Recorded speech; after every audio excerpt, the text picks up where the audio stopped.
आज हम लोग प्रॉपर्टीज ऑफ ट्रायंगल पढ़ेंगे। प्रॉपर्टीज ऑफ ट्रायंगल मतलब त्रिभुज का गुण, त्रिभुज का गुण या विशेषता के बारे में जानेंगे। ठीक है, तो चलिए स्टार्ट करते हैं। आप लोग त्रिभुज के परिभाषा जानते होंगे। त्रिभुज की परिभाषा होती है तीन रेखा खंडों से घिरी हुई बंद आकृति को त्रिभुज कहते हैं। ठीक है, तीन रेखा खंड से घिरी हुई बंद आकृति को त्रिभुज कहते हैं। त्रिभुज में तीन भुजा होती हैं, तीन कोण होते हैं, तीन शीर्ष होते हैं। ठीक है, तो आज त्रिभुज के बारे में हम लोग उनके गुण के बारे में जानेंगे, जिसमें पहला गुण होता है कि त्रिभुज के तीनों कोणों का योग, त्रिभुज के तीनों कोणों का योग 180 डिग्री होता है। पहला गुण है त्रिभुज के तीनों कोणों का योग 180 डिग्री होता है। पहला गुण हो गया त्रिभुज के तीनों कोणों का योग 180 डिग्री होता है। जैसे मान लेते हैं एक त्रिभुज है ए बी सी, तो कोण ए जमा कोण बी जमा कोण सी जमा तीनों का योग हो गया 180 डिग्री। ठीक है, अब इसमें दूसरा गुण पढ़ते हैं। दूसरा गुण में है कि त्रिभुज को कोण के आधार पे तीन भागों में बांटा गया है। त्रिभुज को कोण के आधार पे,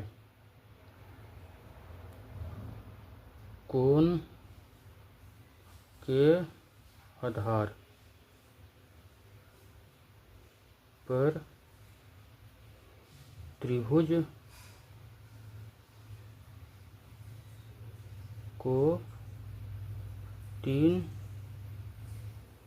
भागों में बांटा गया है।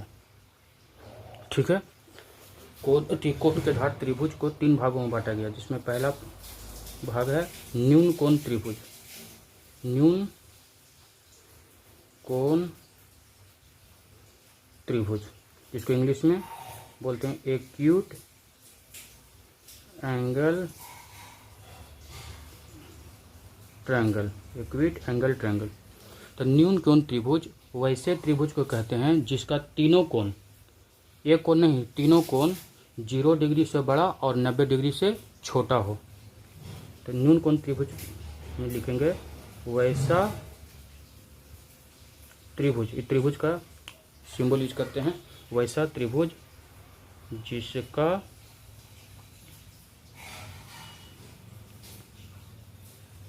तीनों कोण 0 डिग्री से बड़ा एवं 90 डिग्री से छोटा हो। ठीक है, अब इसमें दूसरा होता है अधिक कोण त्रिभुज। क्या हो जाएगा? अधिक कोण त्रिभुज, इंग्लिश में बोलते हैं ऑब्ट्यूस एंगल ट्रायंगल। ठीक है, ऑब्ट्यूस एंगल ट्रायंगल, अधिक कोण त्रिभुज वैसे त्रिभुज को कहते हैं, वैसे त्रिभुज को कहते हैं जिसका कोई एक कोण, तीनों कोणों में से कोई एक कोण 90 डिग्री से बड़ा या अधिक, 90 डिग्री से बड़ा एवं 180 डिग्री से छोटा हो। 180 डिग्री से छोटा हो, उसे बोलते हैं अधिक कोण त्रिभुज। तीसरा होता है समकोण त्रिभुज। तीसरा हो गया आपका समकोण त्रिभुज। इंग्लिश में इसको कहते हैं right angle triangle. Right angle triangle, ठीक है। इसकी परिभाषा होती है वैसा त्रिभुज जिसका कोई एक कोण 90 डिग्री हो। वैसा त्रिभुज जिसका कोई एक कोण 90 डिग्री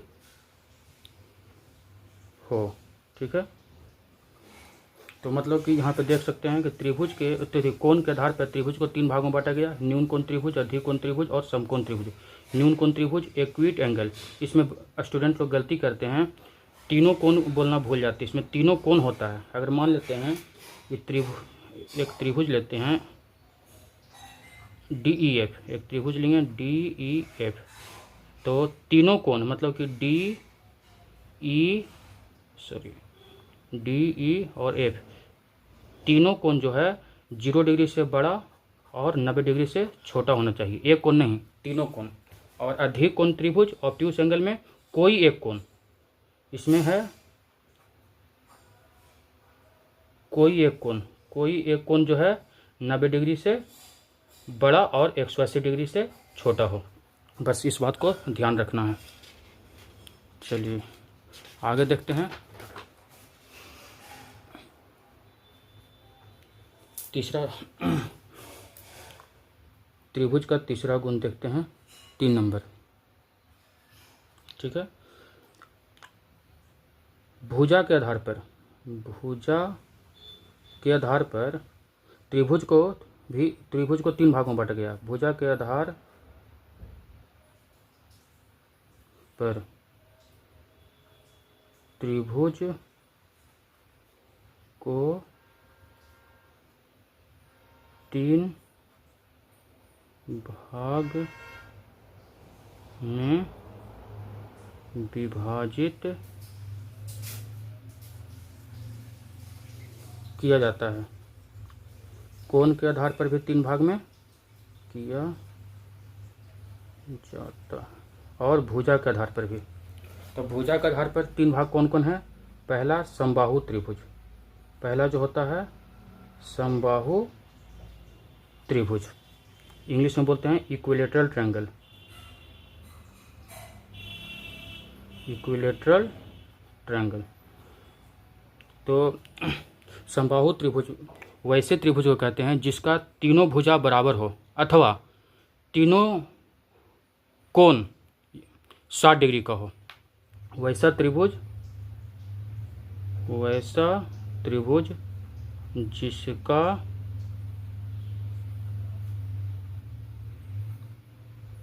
तीनों भुजा बराबर हो तथा प्रत्येक कोण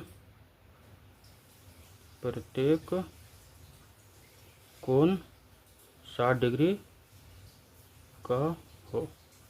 ठीक है, जैसे मान लेते हैं एक त्रिभुज लेते हैं ABC। ठीक है, तो अगर ABC समबाहु त्रिभुज है तो इसमें तीनों भुजा समान हो जाएगा, AB बराबर BC बराबर CA।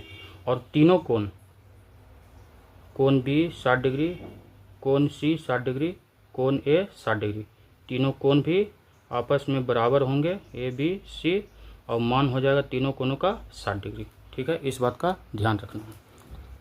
दूसरा नंबर पर आता है समद्विबाहु त्रिभुज।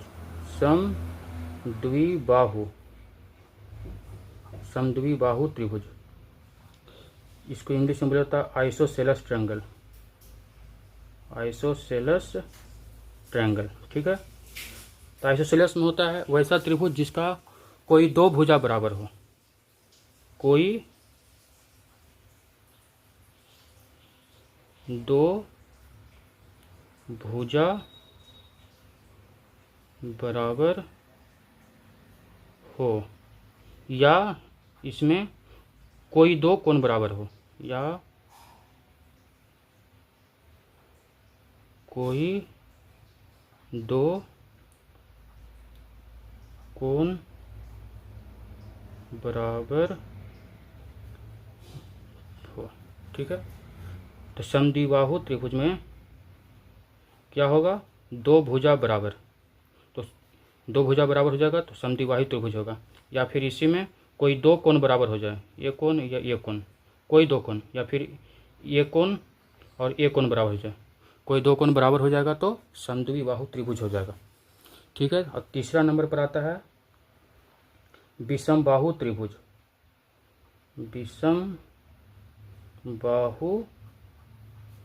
त्रिभुज इंग्लिश में बोलते हैं scalene triangle. Scalene triangle, scalene triangle मतलब विषमबाहु त्रिभुज वैसे त्रिभुज को कहते हैं, विषमबाहु त्रिभुज वैसे त्रिभुज को कहते हैं जिसका तीनों भुजा असमान हो। वैसा त्रिभुज जिसका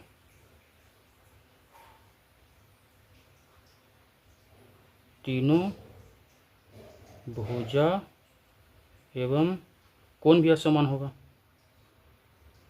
कोण असमान मतलब कि बराबर नहीं हो। जैसे कोई त्रिभुज लेते हैं ए बी सी, इसको 3 मान लेते हैं, 3 सेंटीमीटर, 4 सेंटीमीटर, इसको 5 सेंटीमीटर में, तो देख रहे हैं कि तीनों का लंबाई अलग अलग हो गया। ए बी का लंबाई 3 सेंटीमीटर, बी सी की लंबाई 5 सेंटीमीटर और ए सी की लंबाई 4 सेंटीमीटर। तो ऐसे त्रिभुज को क्या बोलेंगे, विषमबाहु त्रिभुज, और इसमें तीनों कोण भी अलग अलग हो जाएंगे। ठीक है, अब चलते हैं त्रिभुज के विशेषता या गुण चौथा पॉइंट में, पॉइंट नंबर 4। पॉइंट नंबर 4 में इसको बोलते हैं exterior angle property. Exterior angle property, ठीक है, किसी त्रिभुज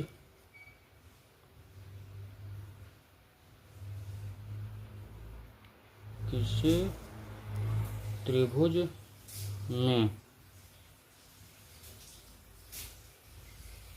बाह्य कोण यानी बाहरी कोण, बाह्य कोण मतलब बाहरी कोण अपने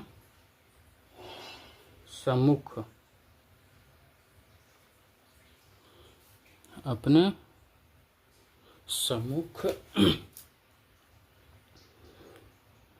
दो आंतरिक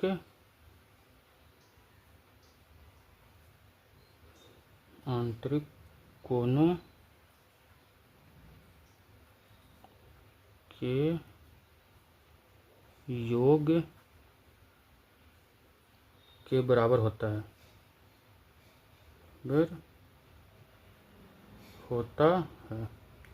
इसे एक्सटीरियर एंगल प्रॉपर्टी बोल, जैसे कि इसको फिगर से समझते हैं।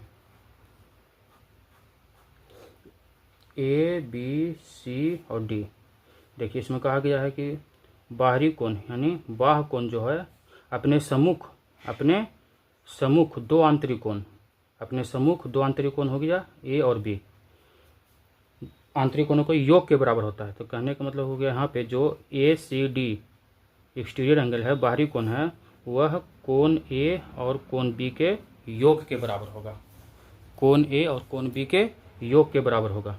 तो यहाँ पे एक निष्कर्ष और निकाल सकते हैं कि बाहरी कोण जो होगा अपने सम्मुख एक आंतरिक कोण से हमेशा बड़ा होगा, यानी ए सी डी हमेशा बड़ा होगा ए से, और ए सी डी हमेशा बड़ा होगा बी से। इस बात को भी ध्यान रखना है क्योंकि कुछ प्रश्नों में इसका यूज किया जाता है भुजा को बड़ा या छोटा प्रूफ करने के लिए। चलिए 5 नंबर गुण में चलते हैं, त्रिभुज का 5वां गुण। किसी त्रिभुज के दो भुजा अगर बराबर हो, किसी त्रिभुज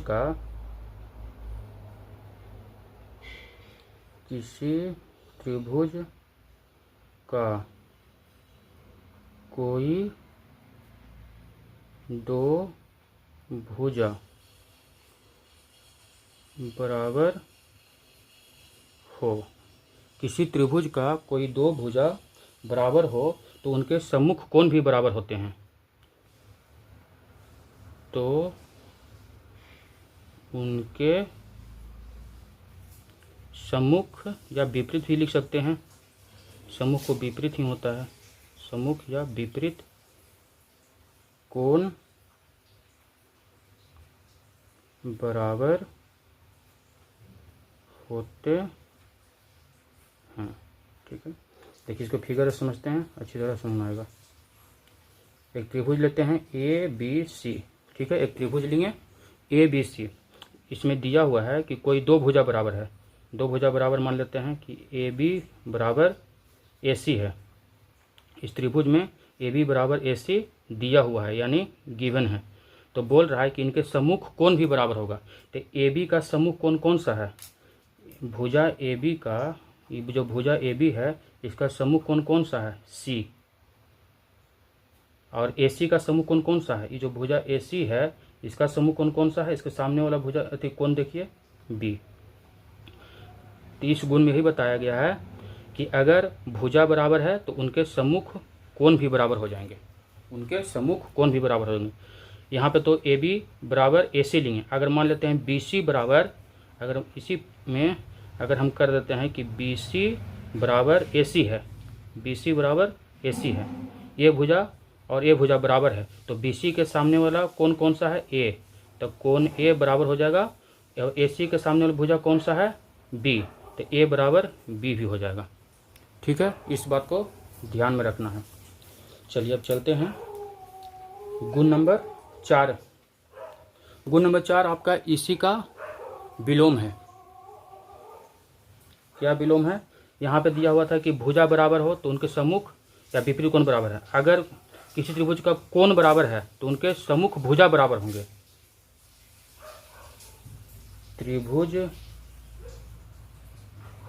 का अगर दो कोण बराबर हैं तो उनके सम्मुख भुजा भी बराबर होता है। इसका जस्ट अपोजिट है। ठीक है, इसको समझते हैं।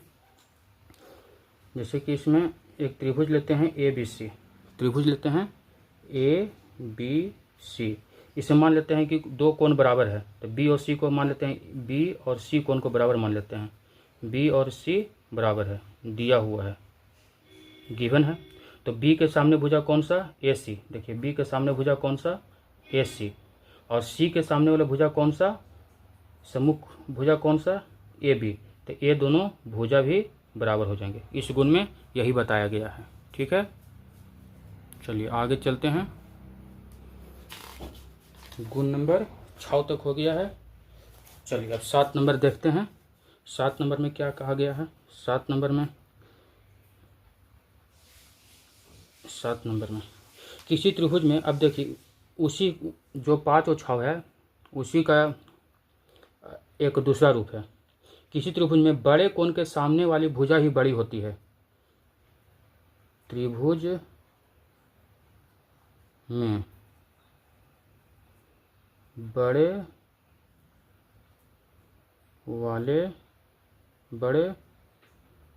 कोण के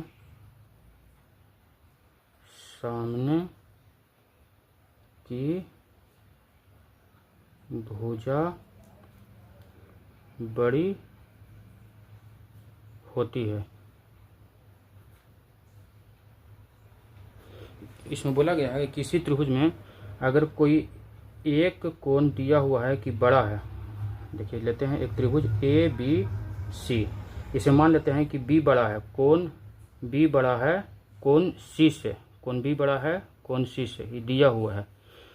तो अगर कोण बड़ा है तो उसके सामने वाला भुजा भी बड़ा होगा। तो कोण बी बड़ा है तो इसके सामने वाला भुजा कौन सा है, ए सी, ए सी, और सी के सामने वाला भुजा कौन सा, ए बी। तो अगर कोण बी बड़ा है कोण सी से तो इसके सम्मुख भुजा भी बड़ी होगी। बस यही बोला गया है। अगर छोटी रहेगी तो छोटा हो जाएगा। अगर वो छोटा कोण यहाँ पर लेंगे तो उसके सामने वाला भुजा भी छोटा होगा। बस इस बात को ध्यान रखना है। चलिए अब इसी का अपोजिट में चलते हैं। किसी त्रिभुज में, इसी का अपोजिट है, किसी त्रिभुज में बड़े वाले भुजा के सामने, बड़े वाले भुजा के सामने, बड़े वाले भुजा के सामने की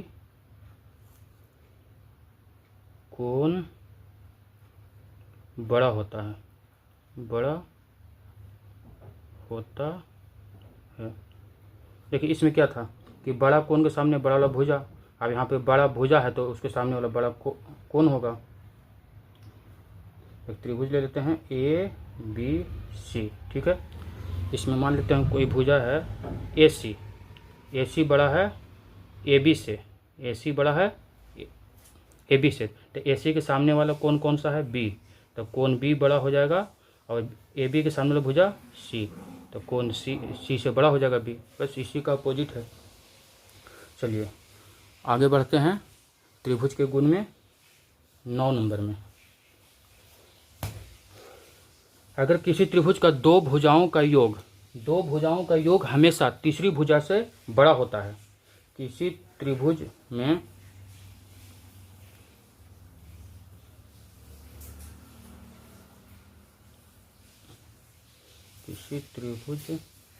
के दो भुजाओं का योग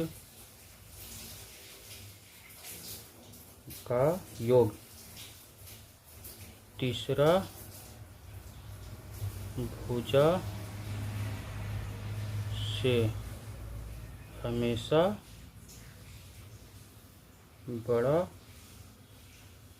होता है। चलिए इसको देखते हैं, फिगर के माध्यम से समझते हैं। एक त्रिभुज लेते हैं ए बी सी, बस एक ही त्रिभुज ले रहे हैं ए बी सी हर बार, कोई दिक्कत नहीं है। ए बी सी एक त्रिभुज लेते हैं। किसी त्रिभुज के दो भुजाओं का योग, अब दो भुजा का योग करते हैं।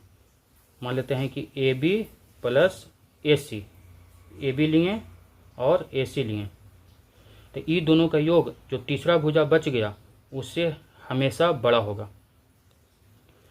कोई और भुजा लेते हैं, बी सी ले लेते हैं, बी सी प्लस सी ए, अगर ये दोनों भुजा ले लिए, ये दोनों भुजा ले लिए, तो ये दोनों का योग तीसरा से हमेशा बड़ा होगा।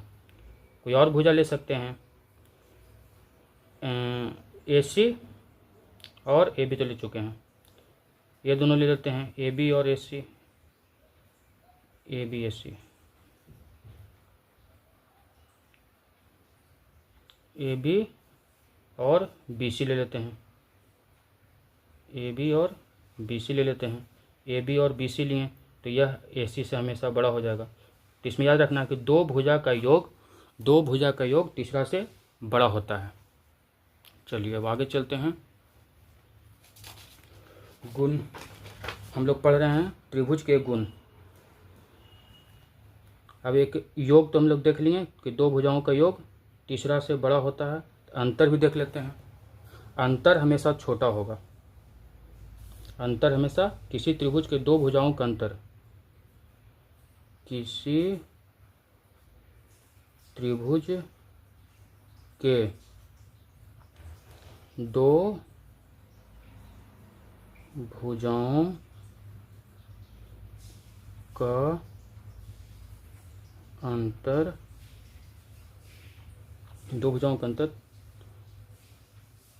तीसरा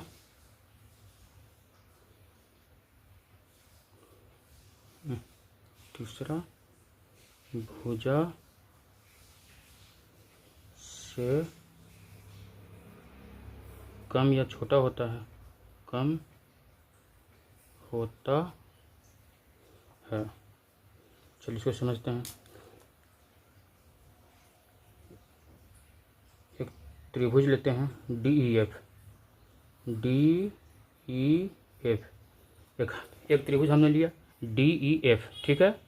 तो इसमें बोला गया दो भुजाओं का अंतर, कोई दो भुजा का अंतर लेते हैं हमें, और तीसरा से हमेशा छोटा होगा, तीसरा भुजा से छोटा होगा। जैसे कि DE भुजा लिए और इसमें से EF घटा देंगे तो ये हमेशा छोटा आएगा, हमेशा छोटा होगा DF से। और हो सकता है घटाने पर नेगेटिव में आ जाते, इसलिए मॉड लगा देते हैं, क्योंकि लंबाई कभी भी नेगेटिव नहीं होती है। मॉड कहने का मतलब है मॉड हमेशा संख्या को पॉजिटिव बना देता है। अगर -5 मॉड लगा देते हैं तो इसका मान 5 आ जाता है, और अगर 5 है तो 5 ही आएगा, ठीक है। मॉड का मतलब है कि मान हमेशा पॉजिटिव आना चाहिए। अब चलिए गुण नंबर, त्रिभुज के गुण या विशेषता का 11 नंबर देख रहे हैं। 11 नंबर है आपका समरूप से संबंधित, समरूप त्रिभुज, इंग्लिश में बोला जाता है सिमिलर ट्रायंगल, ठीक है, सिमिलर ट्रायंगल। तो इसमें है कि यदि दो त्रिभुज समरूप हो जाते हैं, यदि कोई दो त्रिभुज समरूप हो जाते हैं, यदि कोई दो त्रिभुज समरूप हो जाते हैं, ठीक है, तो उनकी संगत कोण, तो उनके संगत कोण बराबर, संगत कोण क्या हो जाएंगे, बराबर, एवं संगत भुजाएं, एवं उनकी संगत भुजाएं समानुपाती होती है, समानुपाती होती है। चलिए इसको फिगर के माध्यम से समझते हैं, ठीक है। जैसे कि यहाँ पे दो त्रिभुज लेते हैं ABC, एक त्रिभुज लेंगे ABC, और एक त्रिभुज लेते हैं DEF, ठीक है।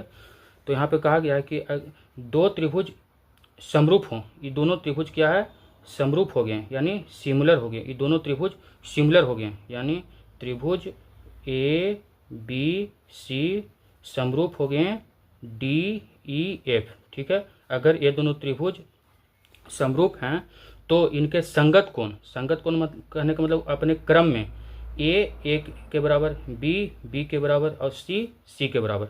तो कोण A किसके बराबर हो जाएगा, कोण A बराबर D का, कोण B बराबर, कोण B हो जाएगा कोण E के बराबर, और कोण C हो जाएगा, कोण C हो जाएगा यहाँ कोण F के बराबर।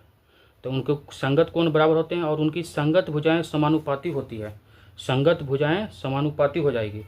जैसे कि यहाँ पे लेते हैं भुजाएं, अगर भुजा हम AB लेते हैं, यहाँ से AB लेंगे तो यहाँ से DE हो जाएगा, AB बटा DE। यहाँ से हम अगर BC लेते हैं, यहाँ से अगर हम BC लेंगे तो यहाँ से हो जाएगा EF, और अगर यहाँ से हम AC लेते हैं तो यहाँ से DF हो जाएगा, AC लिए तो DF। बस इस गुण में यही बताया गया है कि अगर दो त्रिभुज समरूप हो गए तो उनके संगत कोण बराबर हो गए हैं और उनके संगत भुजाएं समानुपाती होती है, ठीक है। इस बात का ध्यान रखना है। चलिए अब गुण नंबर 12 में यह सर्वांगसम से संबंधित है, ठीक है। सर्वांगसम त्रिभुज यानी कॉन्ग्रुएंट ट्रायंगल, कॉन्ग्रुएंट ट्रायंगल। ठीक है, तो इसमें बोला गया है कि यदि दो त्रिभुज सर्वांगसम हो जाते हैं, यदि या कॉन्ग्रुएंट हो जाते हैं, यदि दो त्रिभुज सर्वांगसम हो, यदि दो त्रिभुज सर्वांगसम हो या कॉन्ग्रुएंट हो, तो उनके संगत कोण, तो उनके संगत कोण बराबर, उनके संगत कोण बराबर एवं उनकी संगत भुजाएं भी बराबर होंगी, एवं उनकी संगत भुजाएं